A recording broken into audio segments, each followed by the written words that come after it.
We'll guide you through how to make paper in Minecraft. If you find this useful, then please consider subscribing and liking the video.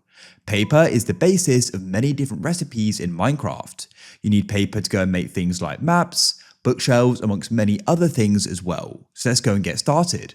So what you need to do is you need to go and find sugarcane. You're going to go and find sugarcane randomly next to water. As you can see, here it is.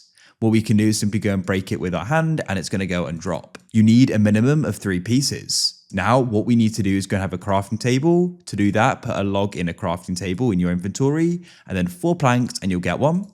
We can then go and place it down. Then what you need to do is go and put 3 pieces of sugarcane in a row to get paper. If you've got more, you can do more. 3 pieces of sugarcane will get you 3 pieces of paper, and there we have it. We now have paper. We can go and use it for what we need to. If you found this useful, then please consider subscribing and liking the video. I look forward to help you again in the future.